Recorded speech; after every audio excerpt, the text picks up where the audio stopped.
नमस्कार। मैं Prahlad Kumar Meena, associate professor political science, BSR government arts college Alwar. इस क्लास में हम आदर्शवादी विचारधारा का मूल्यांकन संबंधी विचारों का अध्ययन करेंगे। मूल्यांकन में आलोचना व उसके महत्व पर प्रकाश डालते हुए इस वीडियो में चर्चा करेंगे। यह video BA part first, paper first व honours part first, paper third के विद्यार्थियों के लिए तैयार किया गया है। हर विचारधारा में या हर विचार में कुछ दोष और कुछ गुण पाए जाते हैं। चूँकि आदर्शवादी विचारधारा के दो पक्ष हो गए थे, उग्रवादी आदर्शवाद और उदारवादी आदर्शवाद। उग्रवादी आदर्शवाद के कुछ सिद्धांत इस तरह के रहे जिनके कारण आदर्शवादी विचारधारा की आलोचना की गई। जो कांट, हेगल, बोसा के आदि आदर्शवादियों ने राज्य की सत्ता जिस अतिशयोक्तिपूर्ण और उग्र रूप से प्रतिपादित किया है, उसका विद्वानों ने अत्यंत प्रबल तरीके से कटु आलोचना की है। इस सिद्धांत की जो आलोचना की गई है उसके प्रमुख बिंदु निम्न प्रकार से हैं। नंबर एक, जो इसकी आलोचना की गई है वो है आदर्शवाद यथार्थवादियों से परे केवल मात्र आदर्शवादी सिद्धांत है। आदर्शवादी विचारधारा की जो प्रमुख आलोचना का पहला बिंदु है वो है कि आदर्शवाद यथार्थवाद से बिल्कुल दूर है। आलोचक आदर्शवाद को यथार्थताओं से परे और अनावश्यक भावुकता से पूर्ण एक आध्यात्मिक सिद्धांत मात्र मानते हैं। आदर्शवादियों द्वारा जिस आदर्श राज्य की कल्पना की गई है उसकी स्थापना केवल स्वर्ग में ही संभव है। प्रोफेसर लास्की जिस राज्य की बोसा की चर्चा करता है वह वास्तविक जगत की वस्तु नहीं है, वरन केवल विचारों की चार दीवारी में पाया जाता है। चूँकि आदर्शवाद के जो तत्व प्लेटो की रिपब्लिक में, अरस्तु के पॉलिटिक्स में भी देखे गए, तो प्लेटो खुद भी ये मानता है कि अपने आदर्श शासक को या आदर्शवादी विचारकों का अंत में कहता है कि ऐसा शासन या ऐसा राज्य केवल स्वर्ग में ही स्थापित हो सकता है, इस धरती पर नहीं। उसी प्रकार प्रोफेसर लास्की भी इसी प्रकार की चर्चा करते हैं कि जिस राज्य की बोसा की चर्चा करता है वह वास्तविक जगत की वस्तु नहीं है, वरन केवल विचारों की चार दीवारी में पाया जाता है। आदर्शवादियों का यह कथन गलत है कि जो वास्तविक है वही विवेकपूर्ण है और जो विवेकपूर्ण है वही वास्तविक है। किंतु व्यवहार में प्रत्येक यथार्थ स्थिति को विवेकपूर्ण नहीं कहा जा सकता। ब्रिटिश शासन के अंतर्गत भारत के नागरिकों और जार के शासन के अंतर्गत रूस के नागरिकों की दुरावस्था सत्य थी, किंतु कल्पना के किसी भी पहलू से उसे विवेकपूर्ण नहीं माना जा सकता। आदर्शवादियों का जो मूल वाक्य है कि वास्तविक है वही विवेकपूर्ण है और वो जो विवेकपूर्ण है वही वास्तविक है। लेकिन भारत में अंग्रेजों का शासन और रूस में जार्ज के शासन के अंतर्गत जो नागरिकों पर अत्याचार किए जा रहे थे वो सत्य था, लेकिन वो केवल कल्पना के किसी पहलू से उसे विवेकपूर्ण नहीं माना जा सकता। जेम्स के ये शब्द पूर्णतः सत्य हैं कि आदर्शवाद का कल्पनाशील दर्शन है जो सुख व दुख की कटु अनुभूतियों तथा स्पष्ट तथ्यों को हमसे दूर रखता है। जो पहली आलोचना आदर्शवादी विचारधारा की गई है कि ये यथार्थवाद से दूर है। दूसरी जो आलोचना है, राज्य व समाज अनुरूप नहीं है। आदर्शवादी राज्य व समाज को एक मानकर चलते हैं, जबकि वास्तविक रूप से राज्य समाज के अनेक समुदायों में से एक समुदाय है। राज्य को मनुष्य को सामाजिकता का सर्वोत्कृष्ट रूप कहा जा सकता है, किंतु आदर्शवादियों के समान उसे मनुष्य की सामाजिकता का एकमात्र रूप नहीं माना जा सकता। वास्तव में व्यक्ति की सामाजिकता स्वयं को अनेक रूपों में अभिव्यक्त करती है तथा उसके व्यक्तित्व के विकास के लिए उसकी सामाजिकता के कई रूपों को उचित स्थान मिलना चाहिए। इस प्रकार से राज्य और समाज एक नहीं हैं, क्योंकि इनमें बहुत बड़ा अंतर माना गया है। तीसरी जो आलोचना का बिंदु है, राज्य साधन है, साध्य नहीं। राज्य का जन्म मनुष्य के कल्याण के लिए और सद्जीवन के लिए किया गया है, और अच्छा जीवन मनुष्य को, मानव को मिल सके, इसलिए उसका अस्तित्व बना हुआ है। लेकिन आदर्शवादी राज्य को साध्य मानते हैं, जबकि राज्य साधन है, साध्य नहीं। यह आलोचना का एक बिंदु बनता है। सभी आदर्शवादी दार्शनिक राज्य का एक पृथक व्यक्तित्व स्वीकार करते हैं और उसे एक साधन न मानकर साध्य बताते हैं, जिसे आज के युग में स्वीकार नहीं किया जा सकता। यदि हम व्यवहारिक दृष्टि से देखें तो राज्य एक ऐसी संस्था है जिसका उद्देश्य व्यक्तियों को कल्याणप्रद तथा सुखदायी जीवन प्रदान करना है। इस साध्य की प्राप्ति के लिए राज्य केवल एक साधन है, साध्य नहीं। राज्य व्यक्ति के लिए होता है, व्यक्ति राज्य के लिए नहीं। दूसरे शब्दों में, राज्य व समुदाय अपने आप में साध्य नहीं हैं। ये प्रोफेसर जोड़ के शब्द भी सही हैं कि राज्य व मनुष्य के द्वारा बनाए गए अनेक समुदाय अपने आप में साध्य नहीं हैं, वो केवल मानव कल्याण के लिए और अच्छे जीवन के लिए साधन मात्र हैं। चौथी जो आलोचना है, वो राज्य का कोई पृथक व्यक्तित्व नहीं होता है।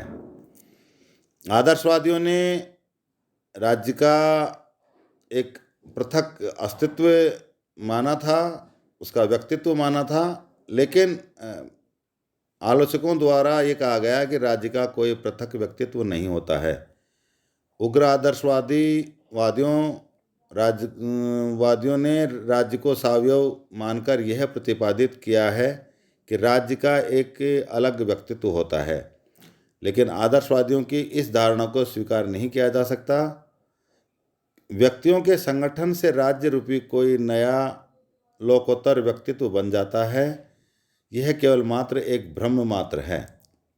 मैकाइवर ने ठीक ही कहा है कि जिस प्रकार बहुत से घोड़ों के समूह से कोई नवीन उत्कृष्ट घोड़ा नहीं बनता, अथवा विद्यार्थियों के किसी संगठित होने से किसी नए श्रेष्ठ विद्यार्थी की उत्पत्ति नहीं होती, उसी प्रकार अनेक व्यक्तियों के समुदाय से किसी महान या लोकोत्तर व्यक्ति की उत्पत्ति या प्रादुर्भाव नहीं होता।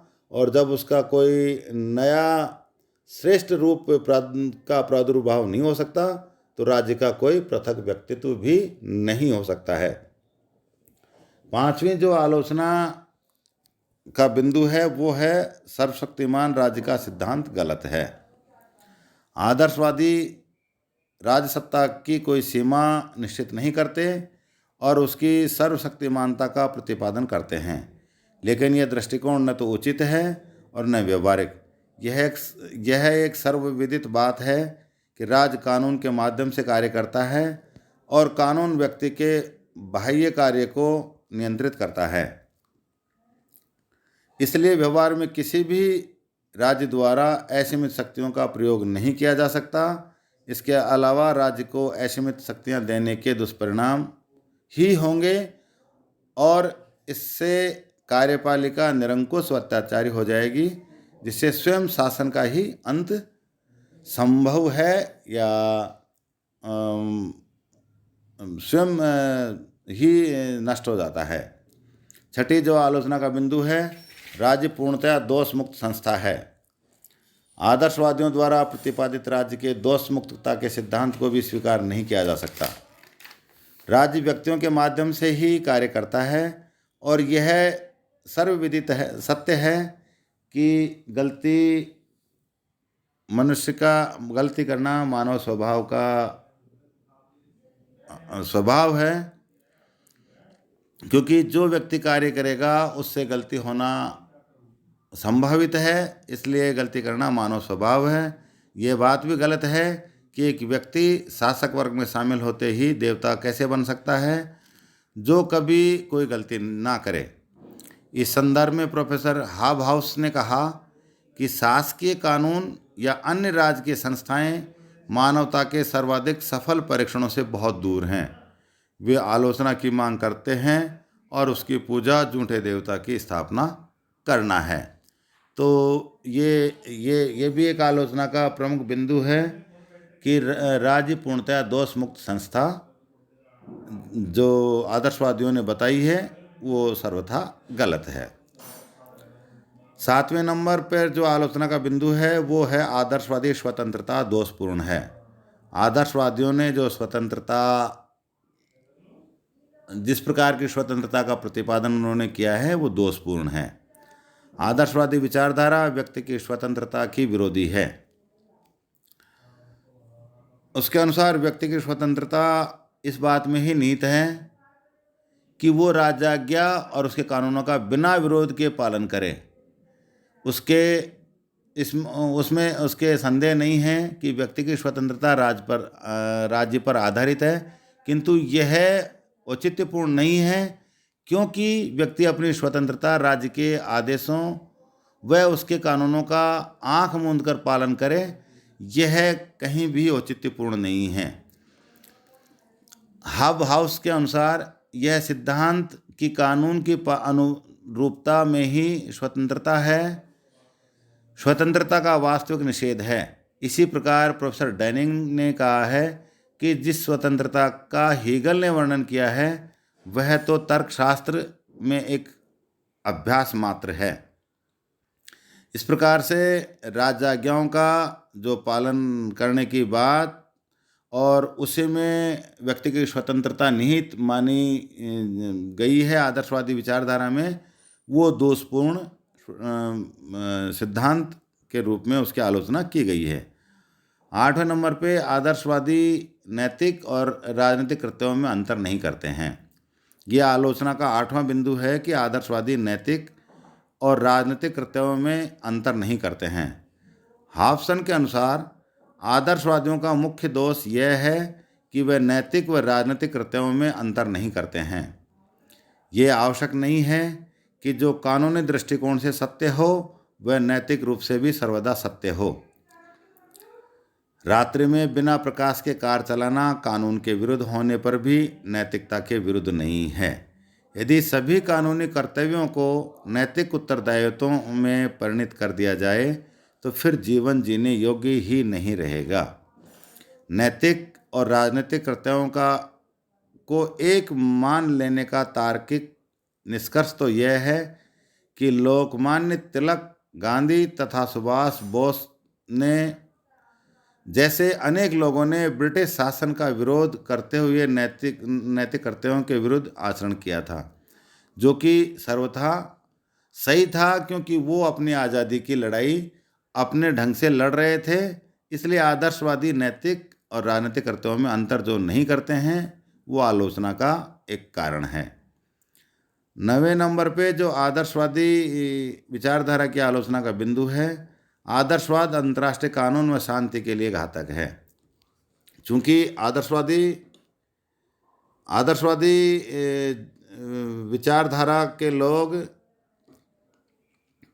राष्ट्रीय राज्य को इतनी स्वतंत्रता देते हैं कि वो अंतर्राष्ट्रीय कानून को भी मानने के लिए बाध्य नहीं हैं, और इस तरह के कानून अगर राज्य को मिल जाते हैं, इतनी शक्ति कानून को राज्य को मिल जाती है तो वो विश्व शांति के लिए या मानव शांति के लिए घातक सिद्ध होती हैं। आदर्शवादी राज्य के प्रति व्यक्ति की एक ऐसी अबाध श्रद्धा का प्रतिपादन करते हैं जिसमें अंतर्राष्ट्रीय संगठनों के लिए कोई जगह ही नहीं है। हीगल तथा अन्य उग्र आदर्शवादी लेखक युद्ध को राजकीय अस्तित्व के लिए आवश्यक मानते हैं और युद्ध की राज्य की सर्वसत्ता का माध्यम स्वीकार करते हैं। आदर्शवादियों का यह विचार विश्व शांति व सामाजिक व्यवस्था के लिए विनाशकारी है, घातक है। नंबर 10 पे जो आदर्शवादियों की आलोचना का जो कारण है, वो बिंदु है, वो है राज्य नैतिकता से उच्चतर नहीं हो सकता। आदर्शवादियों के इस विचार को भी स्वीकार नहीं किया जा सकता कि राज्य नैतिकता व विवेक से ऊपर है और राज्य को अन्य राज्यों के साथ संबंध स्थापित करते हुए या अपने अंतर्गत रहने वाले मनुष्यों के साथ व्यवहार करते हुए नैतिक नियमों का अनुसरण करने की आवश्यकता नहीं है। राज्य की नैतिकता के नियमों से मुक्त कर देने का स्वाभाविक परिणाम एक भ्रष्ट और निरंकुश राज्य होगा। चूँकि जो राज्य की राज्य को नैतिकता से उच्चतर स्थान आदर्शवादियों ने दिया है, वो नौकरशाही और निरंकुशता की ओर जाएगा और वो मानव कल्याण के हित में नहीं होगा। 11वें नंबर की जो आलोचना का बिंदु है, वो सामान्य इच्छा का सिद्धांत भी उचित नहीं है। आदर्शवादियों के अनुसार सामान्य इच्छा ही राज्य का वास्तविक आधार है, लेकिन आलोचकों का कहना है कि समाज की सामान्य इच्छा जैसी कोई वस्तु या विचार यथार्थ में संभव नहीं है, क्योंकि हमारी इच्छाएं या तो व्यक्तिगत इच्छाएं हैं या कुछ भी नहीं हैं। इसके अतिरिक्त सामान्य इच्छा का सिद्धांत भयंकर भी है, क्योंकि ग्रीन के अनुसार एक व्यक्ति के द्वारा भी सामान्य इच्छा को प्रकट किया जा सकता है। इस संबंध में हॉब्सन ने कहा है कि सामान्य इच्छा का विचार एक प्रजातंत्रात्मक राज्य में भी अनुदारता उत्पन्न करने में सहायक सिद्ध हो सकता है। जिस समय तक कोई स्पष्ट क्रांति नहीं होती, उस समय तक सरकार जनता की इच्छा की स्वीकृति को अपने आप को अधिकारी समझ सकती है, जो कि मानव कल्याण के हित में नहीं है। इसलिए सामान्य इच्छा का सिद्धांत भी दोषपूर्ण है या उचित नहीं है। 12वें नंबर की जो आदर्शवादियों की विचारधारा की आलोचना का बिंदु है, वो आदर्शवादी अनुदारवादी हैं। आदर्शवादी सामाजिक व्यवस्था को आदर्शात्मक रूप प्रदान करने के बजाय समाज को अपूर्ण वास्तविक स्थिति को ही आदर्श के रूप में स्वीकार कर लेते हैं। अपनी इस प्रकृति के कारण प्लेटो ने दार्शनिक राज्य के स्वेच्छाचारी तथा निरंकुश शासन का, अरस्तु ने दासता का और हीगल ने युद्ध का तथा ग्रीन ने पूंजीवाद का समर्थन किया है, जो किसी भी प्रकार से मानव कल्याण और विश्व शांति के लिए सार्थक नहीं हो सकता। इसके साथ ही हीगल जैसे आदर्शवादी राष्ट्रीय राज्य को सामाजिक संगठन के अंतिम तथा उच्चतम स्थान प्रदान करते हैं। आदर्शवाद ने राजतंत्र, दासता और पूंजीवादी व्यवस्था का जिस ढंग से समर्थन किया है, उसे आदर्शवाद अनुदारवाद का पर्याय बन गया है। इस प्रकार से ये आदर्शवादी विचारधारा की आलोचनाएं हैं, जो कि उग्र आदर्शवाद की आलोचनाओं के रूप में हम मान सकते हैं, क्योंकि उग्रवादी आदर्शवाद की जो सिद्धांत हैं या जो उनके तर्क हैं, वो विश्व कल्याण, स्वतंत्रता, समानता और मानव कल्याण के हित में नहीं है। इसलिए उनकी आलोचना निम्न बिंदुओं के आधार पर की गई है। आदर्शवाद के आलोचक इसी आलोचना में कहते हैं कि एक सत्य तथा शरारतपूर्ण दैवीय राज्य का सिद्धांत तक कह दिया है, यानी कि कुल मिला के आदर्शवाद के आलोचकों ने इसको एक असत्य और शरारतपूर्ण दैवी राज्य का सिद्धांत बताया है।